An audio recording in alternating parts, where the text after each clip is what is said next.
My name is Nora Carter. I'm 36 years old, and until a few hours ago, I was the Chief Operating Officer of Carter Westwood Consulting, a firm I helped build from the ground up. This morning, I walked into our downtown Houston headquarters expecting a quarterly meeting. Nothing special, just an agenda to review. Maybe coffee from the catering team if Elise hadn't cut the budget again. The marble floors still carried the faint scent of floor polish, and my heels echoed as I made my way toward the boardroom. The receptionist, Kara, usually quick with a cheerful nod, looked up at me, but this time her smile didn't reach her eyes. I nodded anyway, not thinking much of it. Maybe it had been a long morning. The moment I pushed open the frosted glass doors, something felt wrong. It hit me in the stomach. First, a flicker of confusion that landed as dread. Balloons. Gold and white tied in symmetrical clusters along the back wall. Bouquets of lilies, our mother's favorite, lined the table. A banner in soft metallic script read, "A new chapter begins." I took a slow step into the room, my heels suddenly too loud. Every seat was taken. The entire board was already present. Our general counsel, the CFO, our marketing director. My parents sat near the center, both in business, formal like it was a photo op. A small table stood near the wall, lined with cupcakes and champagne flutes like we were celebrating a merger. No one had told me there would be a celebration. I scanned the room. The faces turned toward me weren't warm. Some looked politely expectant. Others were avoiding my eyes altogether, but the one that caught and held my attention was Elise. She stood near the projection screen wearing a cream-colored suit and a smile that didn't falter. Her hair was pulled back in a sleek knot, and she looked like she'd been waiting for a camera crew, not her sister. Our mother spoke first. "Nora, I'm so glad you could make it." "I scheduled this meeting," I replied, more out of reflex than anything else. My voice didn't quite sound like mine. I turned to Dad, who stood and raised a champagne glass. "Today marks a turning point for Carter Westwood," he announced. "We're proud to announce a leadership transition. Elise will be taking over as CEO, effective immediately." There was clapping, soft at first, then louder. I didn't move. I didn't clap. My hands stayed by my sides, the chill from the room seeping into my fingers. My gaze locked on Elise, but she didn't look back. She was already smiling toward the board members, stepping into her spotlight with the ease of someone who'd rehearsed every moment. "I believe it's time to modernize our leadership," she said, her voice crisp and warm. "Streamline strategy, move boldly into the next phase." I missed the rest. My ears buzzed. It wasn't until I saw Melissa, the HR director, walking toward me with an envelope that I understood. Termination. My name typed in all caps across the folder, the kind used for severance meetings and downsizing. Melissa handed it to me without a word. I turned to my parents. Neither looked at me. My mother adjusted the clasp of her necklace. My father studied a glass of champagne he hadn't sipped from. Elise stepped closer, her voice low. "It's not personal, Nora. You've simply outgrown the role." "Not personal." I stared at her. This was the same sister who once called me from her dorm room in tears, begging me to help her pitch to her marketing professor. The same sister who didn't finish grad school, but had somehow maneuvered her way into chief branding officer while I handled budgets, layoffs, late-night logistics calls. I was the one who missed weddings, canceled anniversaries, skipped our grandmother's funeral, all in the name of keeping the company upright. But now I'd outgrown the role. I nodded once, took the folder. My fingers didn't tremble. Not yet. I turned and walked out, the click of the door behind me sounding sharper than it should have. My badge didn't scan when I tried to return to my office. Someone had already deactivated my access. I stood there for a beat, hand still hovering near the scanner. Then I saw Claire, an assistant I mentored just last year, walking by with a cardboard box. My name was taped to the side. My pens. My favorite mug, the one that read "Boss Lady in Training." A framed photo of me and Mom from our first company gala, all packed like I'd died or vanished. Outside, the sun hit the concrete too harshly. I walked to the parking lot, climbed into my car, and sat with the folder on my lap. Still unopened, my walnut pen, a gift from my father on the company's second anniversary, rolled from the box onto the passenger seat. I gripped the steering wheel but didn't start the engine. I didn't cry, not yet. Houston traffic blurred around me as I drove home. I barely remembered the turns. The kitchen lights in my apartment glowed dimly when I walked in. I placed the box on the table and opened it, half expecting to find a note, an explanation, but there was nothing inside that hadn't once belonged to me. I found the pen, dark walnut, still smooth to the touch. He'd had our initials engraved. It used to mean something. I sat down at the table. The clock blinked 9:47 a.m. Still morning. Still the same day I walked into a meeting thinking I mattered. Now I was just gone. I didn't touch the champagne they sent home with me. I didn't open the folder yet. I just stared at the envelope. Not personal, Elise said. But sitting in that silence with the walls too quiet and the air too still, I felt every inch of how personal it really was. I was 25 the day I signed the founding documents of Carter Westwood Consulting. My father had asked me to meet him at a downtown law office. No formal celebration, no cap and gown. I skipped my law school graduation to do it. We were short on time, short on cash, and one contract away from defaulting. He looked tired that morning, holding a paper coffee cup with shaking hands, but he smiled when he passed me the pen. "This is legacy work," he said. "You're the future Nora." He handed me a walnut pen with our initials engraved, RC for Richard Carter, NC for me. The same pen I would later keep tucked in a drawer beside copies of every shareholder vote, every agreement I ever signed. I sold my condo 3 weeks later to help cover contractor invoices. By August, I had canceled my wedding. Max didn't understand, but I couldn't walk down the aisle when our payroll system was hanging by a thread. It wasn't about ambition, then it was about keeping the lights on.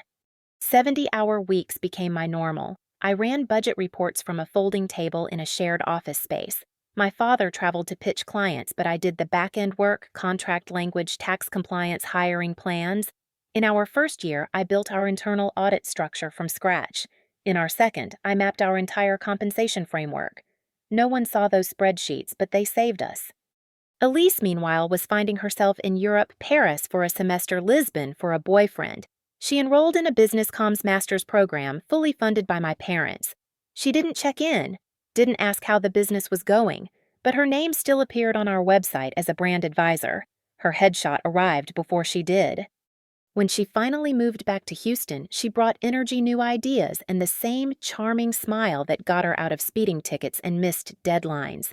Our mother beamed when Elise walked into our new midtown office in her designer coat, calling her the perfect balance of beauty and brains. I kept my mouth shut. Someone had to. We gave Elise a title, Chief Brand Officer. It meant nothing structurally. She wasn't in on strategy meetings, didn't review legal docs, didn't sign checks, but she appeared on every magazine cover we earned. When the business journals ran profiles on us, she was the one quoted. When my father got invited to speak at a leadership summit, he brought Elise as his co-panelist. I was the woman behind the curtain. No complaints, just results. Still, there were moments that cut deeper than I expected. Like the night of our first company holiday gala, the event team had prepared a slideshow. Dozens of photos of Elise at team lunches, site visits, press conferences. I was in only one image, blurry, standing off to the side. When the speeches began, I was supposed to offer closing remarks, but midway through my thank yous, someone whispered to the MC and I was cut off so the DJ could begin the party early. Another time we took a team photo for the website. I was traveling for a compliance workshop. They posted it without me. Elise called it a branding decision cleaner, more cohesive. I told myself it didn't matter, that as long as the work was good, it didn't need to be seen. I told myself this for years. On my laptop, even now, there's still a folder labeled Elise, Pitch Rev 1, her very first marketing deck. She sent it to me before presenting it to our client relations team. The font was too small, the narrative incoherent, but I stayed late editing it, writing talking points for her transitions, tightening up the visuals. She thanked me the next morning, just a quick, "Got it, thanks" email with no subject line. I never deleted that folder. Sometimes I'd stare at the framed photo in my office, the one from that first gala. Elise is in front waving. My parents stand behind her. I'm in the corner, hands folded mid-laugh, almost cropped out, I kept it there anyway. A reminder of what I gave up. The night Elise cried on my doorstep, it was raining. She showed up at 10:40 p.m., mascara streaking voice hoarse. "We're in trouble," she said. "If we don't get $250,000 by Friday, we'll default. The supplier contract, they'll pull everything." I didn't hesitate. I made tea, I pulled out my checkbook, but she said we couldn't just wire money. It had to be processed properly. Legal channels, transparency for the board. We drove to Austin that night. One of her grad school friends had become a contract lawyer. He offered to draft a document temporary power of attorney for Elise to act on behalf of the company until the crisis passed. In exchange, I'd get a 10% non-dilutable stake. "I'll never forget this," she said. "I mean it, Nora." The next morning, I wired the funds from my savings. I didn't tell anyone. Not even our father. We made payroll. The supplier stayed. The crisis passed. She never mentioned it again. I didn't expect a thank you. I expected Elise to remember who helped her rebuild when the firm was crumbling under weight she didn't know how to carry. I expected that when the day came and decisions were made, that moment would matter. I was wrong. Legacy, I've learned, is not always built by blood. Sometimes it's built by absence, by being the name in small print, the voice off camera, the line in the budget that holds everything together without complaint. And that kind of legacy is easy to erase. Unless you keep every receipt, unless you remember every line you signed, every clause you agreed to, unless the person you erased kept the pen. I sat at my kitchen table, the box from my office still unopened beside me. The morning sun had stretched across the tile floor, warming the edge of the counter, but nothing in me felt thawed. My coat was still hanging over the back of the chair. Untouched, I hadn't moved much since coming home. I just kept staring at the cardboard flaps at the company's name stamped in black ink, like it meant anything anymore. Eventually, I reached into the box, searching without thinking. The first thing I pulled out was my walnut pen. My father had it engraved the week after we signed the founding documents. It still carried the smallest groove where my thumb naturally rested. I set it on the table and reached in again. My fingers brushed past the boss lady in training mug that felt like a joke now. At the bottom, half crushed between my old calendar and a pile of branded folders, was a sealed envelope. My name was written in small, angular handwriting. I didn't recognize it at first, but then I saw the embossed letterhead peeking through the flap. Franklin Avery, General Counsel. I broke the seal slowly, the paper stiff beneath my fingertips. The letter inside was brief. Franklin hadn't sent it through official channels. This was personal. A courtesy maybe, or a quiet rebellion. Tucked behind the letter was a notarized agreement. The date hit me before anything else, November 14th, 2019. I stopped breathing. It was the night Elise showed up at my apartment, soaked through from the rain, sobbing and frantic. The company was in trouble again. We were days away from defaulting on a vendor contract which would have triggered a client walkout. I remember how cold my hands felt holding that cup of tea I never finished. I remember the way she said my name, the desperation, the pressure. We drove to Austin that night. Elise had a friend, some contract lawyer, who could push the paperwork through fast. I signed a temporary power of attorney, giving her short-term authority to act on the company's behalf for the bridge loan. In exchange, I wired $250,000 of my own money and was granted a 10% non-dilutable voting stake. I'd forgotten the fine print. I never resigned, I never forfeited the clause. And yet they had treated me like a placeholder. I reread the document, hands trembling. Not from fear, but from focus. The language was airtight. Avery's seal was clean. Elise's signature sat on the bottom, mirrored beside mine. The clause was active. It had always been active. I stood abruptly and walked to the garage. The overhead light flickered once before staying on a hum, settling above me as I pulled down a plastic storage bin. I hadn't looked through these in years. Old tax folders, moving receipts. A crate marked quarterlies, 2017, 2020. I found what I was looking for in a red accordion file tucked near the back. Inside were printed emails, dated copies of financial reports, and wire transfer receipts. I flipped to the November file. There it was, my transfer confirmation, $250,000 sent from my account at 6:43 a.m. the morning after we returned from Austin. There was a printout of the spreadsheet Elise had sent me showing vendor debts and client penalties we'd avoided because of the money I'd moved without a second thought. At the bottom of the folder, stuck between two draft letters, was a sticky note I'd almost missed Elise's handwriting. "I'll owe you forever. We wouldn't exist without you." I laughed, but the sound came out dry. Hollow, almost quiet enough to miss. I kept digging. Behind a pile of thumb drives I didn't recognize was one labeled Payroll Emergency. I plugged it into my laptop back inside. The files loaded slowly, but I recognized my own folders: wire confirmations, backup statements, 2020, compliance memos. Everything was here. I created a new folder on my desktop and named it Phoenix. It didn't feel dramatic, it felt accurate. I moved quickly, cataloging each document, each PDF screenshot, and scanned page I created subfolders by month by subject. Email confirmations from Elise with my name copied, internal memos referencing the bridge loan, a digital copy of the original power of attorney signed and time-stamped. I backed everything up to an encrypted drive I hadn't touched since we launched our international partnership strategy.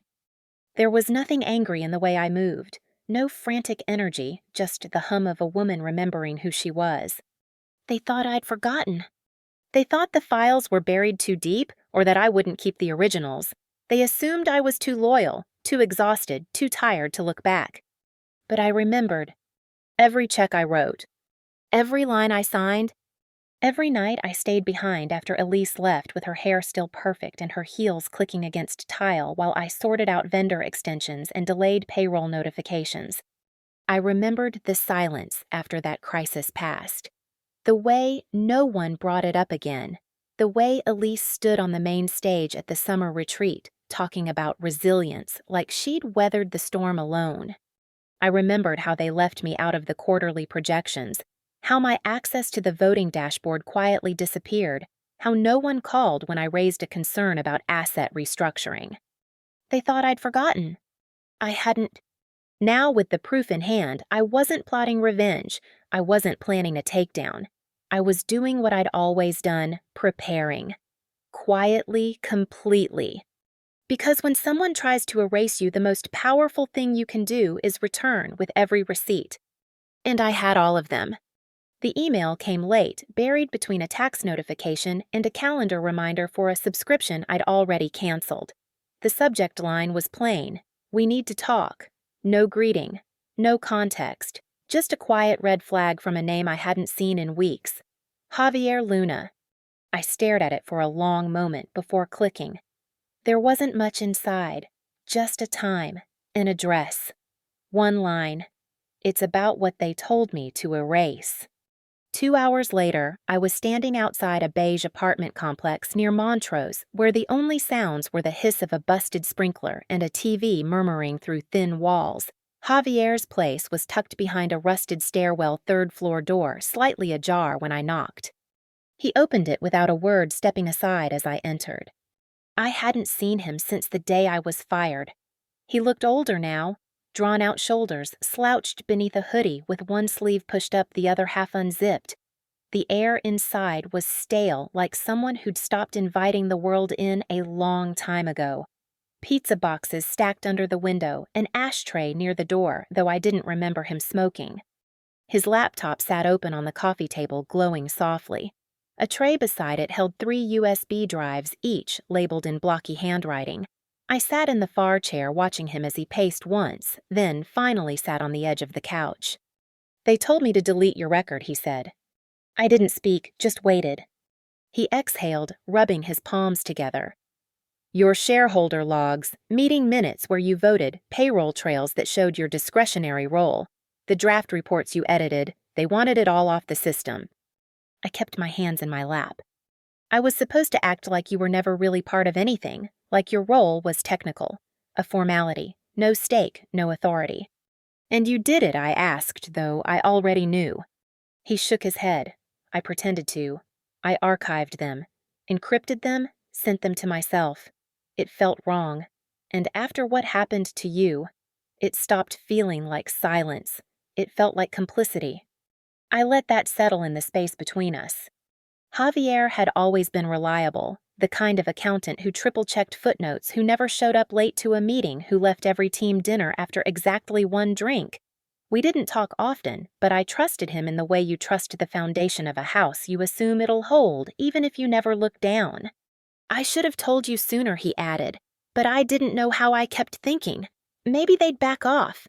But Elise, she's trying to rewrite the whole narrative, not just about you, about everything. He turned his laptop toward me. A folder blinked open, Q4 Compliance, Internal Archive.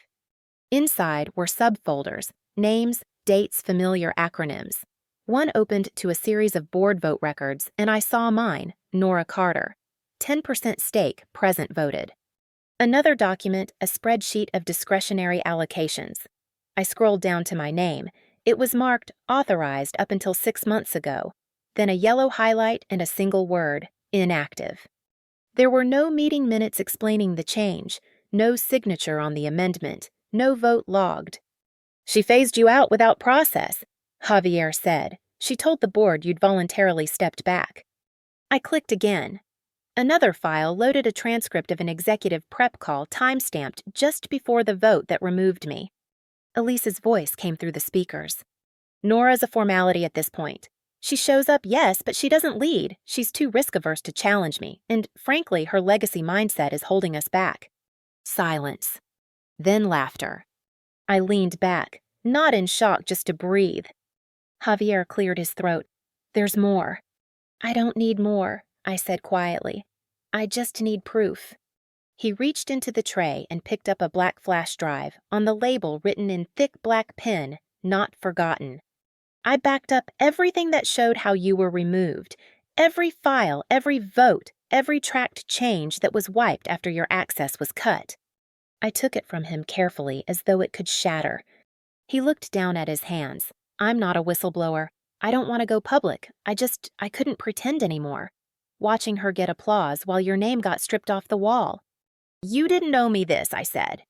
I know, that's why I had to do it. I didn't know what else to say. So I nodded once and stood. Outside, the wind had picked up. A loose flyer tumbled down the sidewalk and someone slammed a car door across the street. I drove home in silence, the flash drive resting in my coat pocket warm from my palm. When I got back, I slid it into my laptop. The files opened one by one, time-stamped, organized, my name highlighted, then crossed out, then vanished. I created a new folder on my desktop and named it Foundation. Inside it, I saved the backup. Then I copied it to 2 encrypted drives. Then I uploaded it to the secure cloud I hadn't used since I ran operations in our early years. When I was done, I closed the lid and sat there a while. Not angry. Not victorious. Just still. They had counted on my silence. But silence was never weakness. It was just waiting for the moment I had everything I needed to be heard. It started with a backup file I hadn't meant to open. I was digging through old iCloud logs synced to my mother's devices, hoping to find a receipt from a shared family account. Something benign. But in one of the archive folders, deep in a list of old memos, calendar exports and voice recordings, I saw a file labeled with a date I recognized. The timestamp was from 3 days before the board vote, the vote that finalized Elise's role as CEO, the vote I hadn't been present for, not officially. The file was an audio recording short under 2 minutes. I hesitated for a beat, then hit play. At first, all I heard was a shuffle of fabric background noise. Then Elise's voice came through clear and casual. Nora's smart. Yeah, but she's soft. She won't fight me on this. I signed for her. I stopped breathing. The audio kept going. She doesn't even check the language half the time. Elise said, her tone clipped. She trusts the process, which works for me. It's just easier this way. I paused the file. My fingers hovered over the keyboard. My heart wasn't pounding.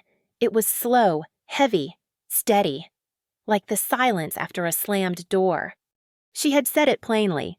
No qualifiers, no misunderstanding. I signed for her. I stared at the screen. the light from the monitor casting a pale glow over my desk. It was late, nearly 1 a.m. My apartment was still. My phone faced down the inbox, quiet for once. But I felt something underneath my ribs start to shift. Not anger, not yet. Something colder, something sharper. I stood and walked over to the cabinet where I kept my archived notebooks. Inside one from last spring, I found a copy of the acquisition contract Elise had filed, the one I had questioned briefly but ultimately let go of because she said it was time-sensitive and fully authorized. I pulled out the last page. My signature was there. Slanted, neat, deliberate. Only it wasn't mine. It looked like mine. The curve of the N was close. The slant of the letters nearly perfect, but the loop on the R was wrong. I looped my lowercase letters with a tight, upward flick. This one flattened out lazily like someone trying to mimic confidence without the muscle memory. I went back to my own notebook and flipped through margins where I'd scribbled notes during long finance meetings. Each one ended with my initials, sometimes a full signature scrawled automatically at the end of ideas and to-dos. Every single one looked just slightly different from what Elise had signed. It was a forgery, and not even a very good one. I scanned the contract and opened a fresh document on my desktop titled Forgery Crosscheck. I inserted images side by side, mine on the left, hers on the right. Then I opened the voice recording again. I signed for her. I played it 3 times. Each time I listened, not for the words but for the ease. The way she said it, like it was nothing, like it wasn't criminal, like it wasn't a betrayal, like it was just efficient. She believed I wouldn't find it. She believed I wouldn't question her. She believed I was soft. That belief was her real mistake.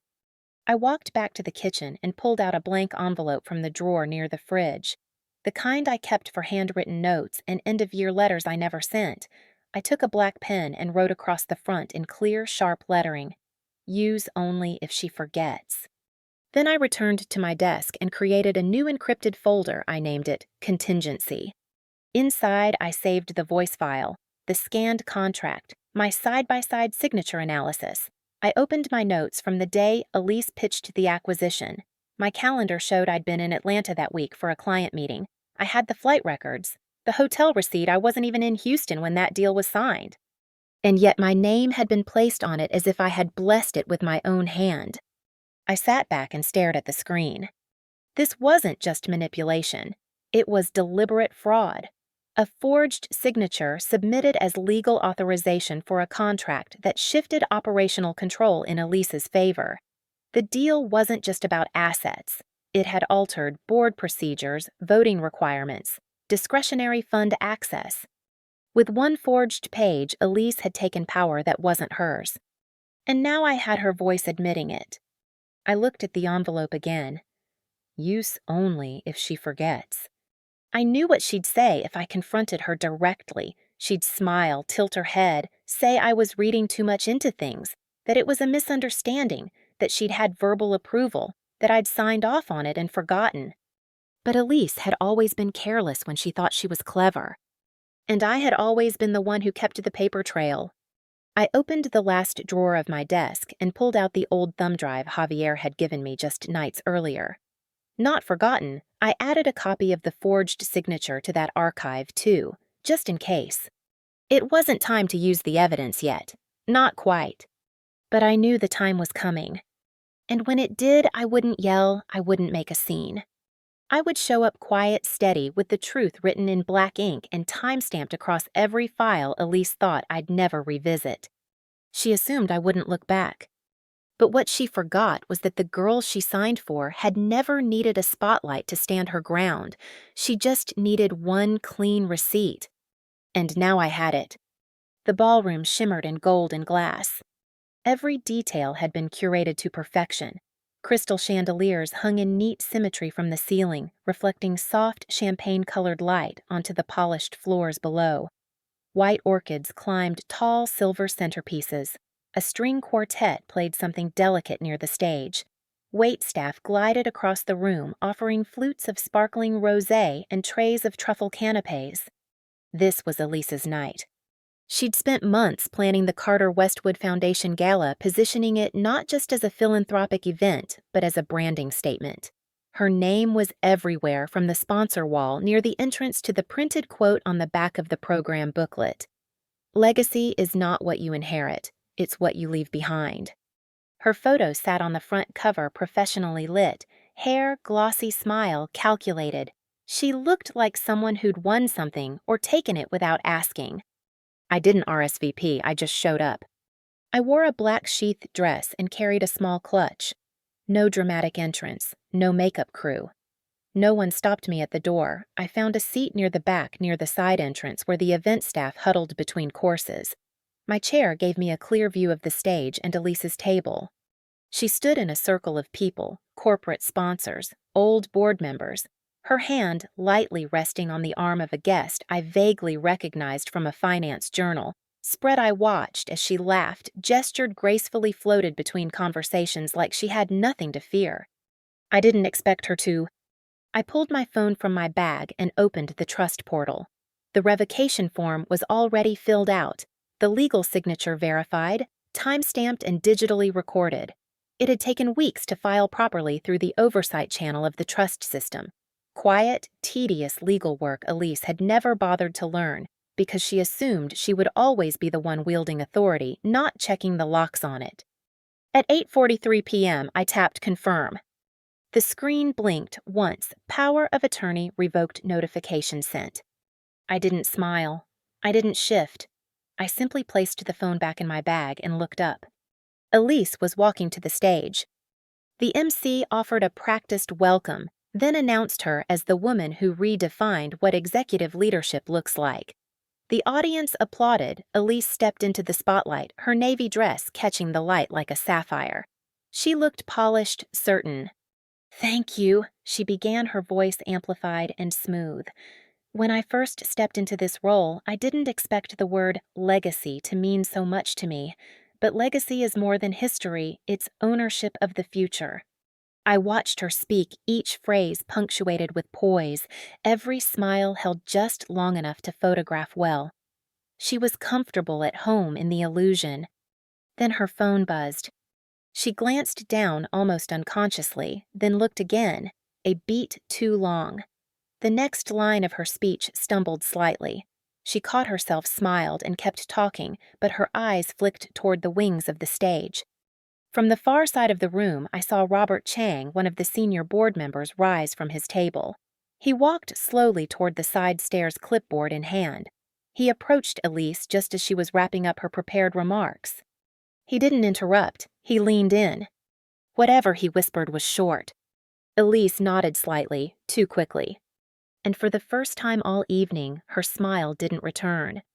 She stepped away from the mic applause, chasing her into the shadowed space behind the curtain. She was no longer the host. She was suddenly a guest in her own performance. I stood and made my way toward the restroom. The hallway was quiet, lined with tall mirrors and dim sconces. Inside, I washed my hands and looked up at the reflection.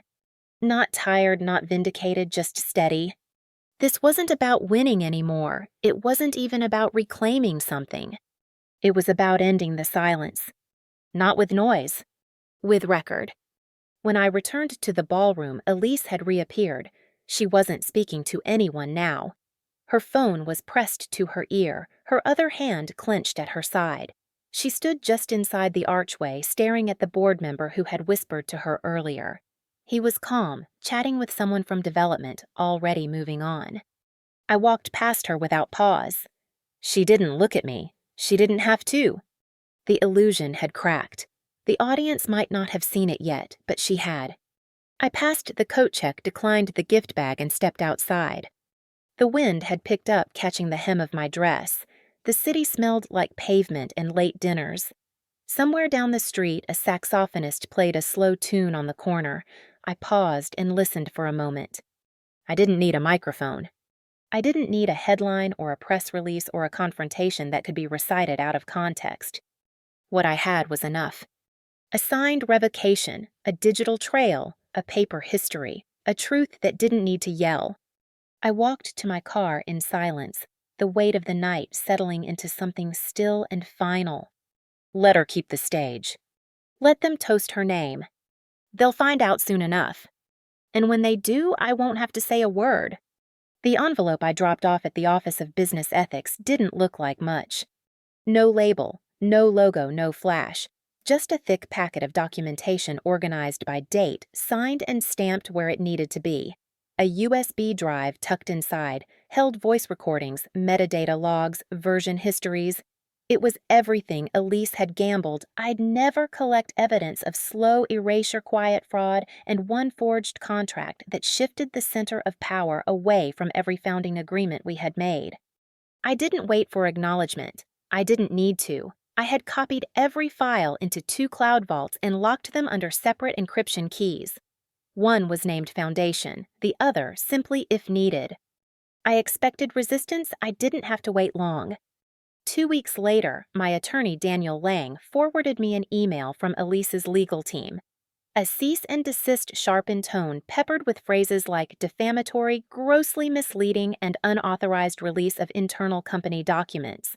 They demanded I retract the complaint and acknowledge that my stake in Carter Westwood had been misunderstood and misapplied. Beneath their confidence, the panic was visible. They had attached exhibits to support their defense board minutes compliance documents, a copy of the acquisition contract with both of our names on the final page. I stared at that attachment for a long time. Then I forwarded it to Daniel with one line. "That's the forgery." He called me immediately. "She included it." He asked, his voice more stunned than amused. "She did." He didn't say anything for a moment. I could hear papers rustling in the background, the click of a highlighter cap. "This changes things," he said. "How much?" "She just handed us a felony," he replied, "perjury document fraud. Possibly more, depending on what they used this contract to do afterward." We set a meeting that afternoon. I sat in Daniel's office watching him lay out both versions of the contract, my original unsigned copy with the tracked edits visible and Elise's version sealed and submitted under court record. "There's no match," he said, pointing to the digital logs. "Yours was finalized a day after the deadline. Hers was backdated and signed by her, in your name." "And she submitted this under oath," I said. "She did." He adjusted his glasses and leaned back. "We'll file for a preliminary hearing, not to debate the entire matter, just to force judicial review on the authenticity of the documents. If the judge confirms the forgery, this moves into criminal court." I nodded. "Are you ready for this to go public?" he asked. "I'm not after public," I said, "just truth." He gave a short nod. "That's the right posture. Let the record do the talking." We filed within the week. The hearing was quiet. No reporters, no audience. Just a judge, a court clerk, and 2 legal teams presenting digital records and cross-verified timestamp trails. I didn't speak. I sat behind Daniel watching as he presented the discrepancies. He didn't embellish. He didn't dramatize. He simply laid out the edits. The contract Elise filed showed my name, my supposed signature, and terms I had never seen. The original showed a different version entirely, without the voting changes, without the payout clauses, and most importantly, unsigned by me. At one point, the judge asked, "And this version was presented to you for signature?" Daniel shook his head. "My client never received this version." And yet the judge said, flipping the pages, her signature appears. Elise didn't look at me. She kept her eyes on her attorney, who seemed increasingly less certain of his footing. The judge closed the folder slowly. "We'll proceed to formal review. In the meantime, this court recognizes sufficient evidence to support the claim of forgery. Any further action related to the contested document is suspended pending the outcome of the criminal investigation." He looked directly at Elise. "And submitting knowingly altered documents to this court, Ms. Carter, is not only unethical, it is a prosecutable offense." No gavel slammed, no raised voices, just silence, heavy and final. Outside the courthouse, Daniel adjusted his coat and looked at me. "We're past defense now," he said. "You have the leverage. They'll try to settle, maybe spin, but this is now a matter of record." I nodded and stepped away to the curb. The sky had turned silver, the air holding the edge of cold that comes right before spring tries to break through. That evening, I returned to my small office. The lights inside were warm, soft against the hardwood floor. My desk sat uncluttered, a single framed print leaning beside the window. In the corner, just beneath the lamp, sat the plaque I hadn't bothered to hang. Nora Carter, co-founder, Carter Westwood Consulting. I ran a finger along the edge, then returned to my desk. I opened the final version of the court filing, saved it to my archive, then backed it up again.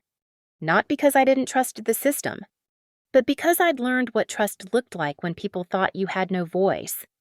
They used to call me quiet. Now I let the record speak. The office isn't big, just 2 rooms and a narrow hallway, but it's mine. The windows face east, so the morning light filters in through clean panes and falls across my desk in golden lines. I arrive early most days, before the emails start, before the hum of the street below fully wakes up. There's a stillness here I never had before. Not the kind that comes from silence, but from ownership, a quiet that isn't waiting to be broken. I don't have a receptionist. No framed accolades on the wall, just a corkboard near the door where I tack handwritten thank you notes from clients and old partners who said things like, "You always listened more than you spoke, and your version of steady changed how we operate." On my desk is a plaque, not flashy, not branded, just brushed steel with 4 words engraved in clean serif type. To the one who signed quietly. It arrived in the mail a week after the hearing. No note, no sender. But I didn't need one. I knew who it came from, or at least what it stood for. It wasn't a trophy. It was a record. My days are simple now. I meet with clients who want strategic systems, not personality cults, small nonprofits, family-run companies, founders who aren't chasing headlines. I help them document things the right way. Leave no room for erasure. We talk about legal architecture and cultural values. It's work that feels like repair. Most mornings start the same. I unlock the door, make coffee in the tiny break nook, and water. The plant someone gifted me when I opened the space. I sit at my desk and open the journal I've labeled. Contingency inside are small entries I've written to myself, reminders of what mattered when everything else fell away. Today's entry was short, stillness is earned. Around 11, my phone buzzes. A notification, one new message from Elise. Subject: congratulations. I don't open it. I don't have to. I can see the preview. Guess you got what you wanted. Hope. The silence feels like a win. At least now you know what it's like to stand alone. I set the phone down. Not in anger, not in grief. Just in quiet. She still doesn't understand. The silence I live in now is not the absence of noise. It's the absence of needing to be seen by people who never looked to begin with. There was a time I would have written her back, a time I would have stayed up late drafting the perfect paragraph, trying to say everything just right, measured, dignified, firm. I used to imagine closure as a conversation. I've since learned it's a choice. I open the drawer beside me and pull out the walnut pen my father gave me all those years ago. It still writes. The ink skips occasionally, but the weight of it in my hand is familiar. Constant. I write a letter I'll never send. Elise. I was never standing alone. You just never stood beside me. Then I fold the page and slip it between the journal pages in contingency. I don't need her to read it. The act of writing it is enough. Before lunch, I record a voice memo to myself, something I've been doing once a week since the case closed. Not for reflection, for memory. I press record. For the days I forget I begin, let this remind me. Justice didn't come through noise. It came through the documents they assumed I didn't keep, through the dates. They didn't check through the voice I didn't raise but never lost. I pause. You didn't have to fight them in public. You just had to refuse to disappear. Another pause. They thought they erased you. You wrote it all down. I stop the recording and save it. I label it with the date and archive it into a private folder. Then I close my eyes for a moment and breathe. No one calls me a placeholder anymore. No one pats me on the shoulder and says, "Just be patient, your time will come." I don't need the company. I don't need the credit. I needed only the truth, and I kept it. Documented it, filed it in ink they couldn't smudge. The girl who signed quietly isn't waiting at the edge of the table anymore. She owns the table now, and she chooses when to speak. Nora's story is a reminder that not every battle is fought in the spotlight. Sometimes the most powerful victories happen behind closed doors through quiet resilience, careful preparation, and unwavering self-belief. She was overlooked, underestimated, and nearly erased, but she never lost sight of what she built or who she was. In reclaiming her voice, she didn't seek revenge, she sought truth. And in doing so, she proved that integrity doesn't have to shout to be heard. If you've ever felt unseen in your own story, let this remind you that silence can be strength and documentation, a kind of armor. We hope Nora's journey inspired you. If her story resonated with you, take a moment to comment with your thoughts, or share it with someone who needs to hear it. And if you'd like to hear more stories like this, subscribe and stay connected. Your voice matters here.